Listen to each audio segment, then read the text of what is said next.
Good morning children from Little Bird School. Today I am taking social science subject of standard 8. So children, today we will continue the chapter number 2 and our today's topic is biosphere. The part of lithosphere, hydrosphere and atmosphere where the living world exists is known as biosphere.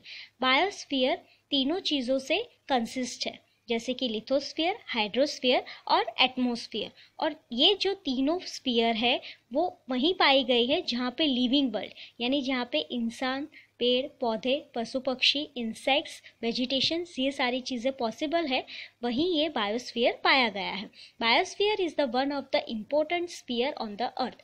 Biosphere एक ऐसा sphere है जो सबसे important sphere है हमारे अर्थ का। Earth is the only planet in the solar system having biosphere. हमारी solar system में पृथ्वी ही एक ऐसी जगह है जहाँ पे बायोस्फीयर पाया गया है। Biosphere includes vegetations, animals, insects and human beings. Biosphere क्या क्या इंक्लूड करता है, जैसे कि vegetations, animals, insects and human beings. We obtain food and many other things, necessary things that from biosphere. हमें काफ़ी सारी खाने की चीज़ें मिलती है और काफ़ी सारी नेसेसरी थिंग्स जो हमारी ज़रूरत की चीज़ें वो हमें बायोस्फीयर से मिलती है। We can not live without vegetation and animals. हमारी जो लाइफ है हम वेजिटेशन यानी वेजिटेबल्स, फ्रूट्स और एनिमल्स के बिना नहीं जी सकते। Biosphere is the base of our existence and living. Biosphere हमारा एक बेस है लिविंग का यानी हमारे जीने का। It is divided into 2 parts और 2 पार्ट्स में उसको डिवाइड किया गया है, एक तो नॉन लिविंग और दूसरा लिविंग।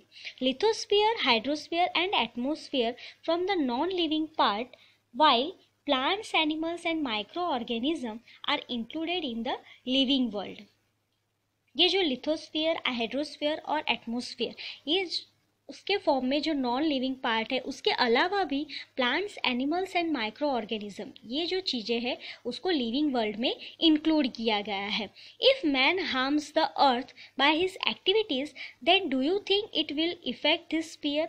यहाँ पे एक ऐसी लाइन है कि अगर इंसान अर्थ हार्म करता है पृथ्वी को उसके एक्टिविटीज़ से यानी उसके काम से, तो क्या ये स्फीयर को, ये जो लिथोस्फीयर है, हाइड्रोस्फीयर है, एटमॉस्फेयर है, ये स्फीयर को इफेक्ट करेगा।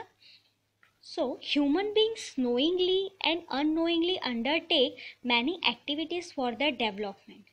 काफ़ी सारे ह्यूमन बींग्स को पता होता है या उनकी जानकारी में नहीं है, इंफॉर्मेशन में, तो वो ऐसी एक्टिविटीज़ करते हैं अपने डेवलपमेंट के लिए। Human action causes an imbalance in the different spheres. और जो भी ह्यूमन बींग्स काम करते हैं उससे क्या है, एटमॉस्फेयर में एक इम्बैलेंस यानी डिसबैलेंस हो जाता है स्फीयर का। Due to this the balance of various sphere is threatened. और जो ये बैलेंस बनता है वो बिगड़ जाता है ह्यूमन एक्टिविटीज़ से। Underground nuclear testing, too much drilling from mineral oil and excessive drilling of tube wells effects the lithosphere. जो अंडरग्राउंड न्यूक्लियर टेस्टिंग होती है जिससे जो टू मच ड्रिलिंग यानी बहुत ज़्यादा खुदाई करते हैं तो जो मिनरल ऑयल मिलता है हमें जिससे, and excessive drilling of tube wells को बिठाने के लिए भी बहुत ड्रिलिंग करनी पड़ती है, तो इससे क्या है लिथोस्फीयर में इफ़ेक्ट होता है and it causes an imbalance. The dumping of waste from villages and cities along with the industrial waste into the water bodies pollute them.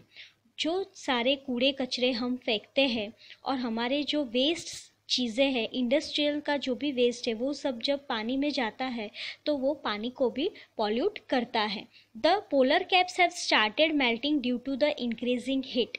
The oil spills from ships and disposals of industrial and chemical waste in the water causes the destructions of marine life which is highly dangerous for the hydrosphere. काफ़ी सारे जो factories है जहाँ पे oils होता है और disposal यानी जो वेस्ट चीज़ें होती है, कूड़ा कचरा होता है, ये सारा जो पानी में जाता है और इससे क्या है ये पानी तो इफ़ेक्ट होता ही है, पर उसके अलावा जो मराइन लाइफ है, यानी पानी के अंदर जो भी सारे एनिमल्स है या जो भी प्लांट्स है, उन्हें भी बहुत इफ़ेक्ट होता है, ठीक है। और वो बहुत ज़्यादा रिस्की और बहुत ज़्यादा डेंजरस भी है। Harmful gases emitted by industries, workshops, power stations and vehicle pollutes air.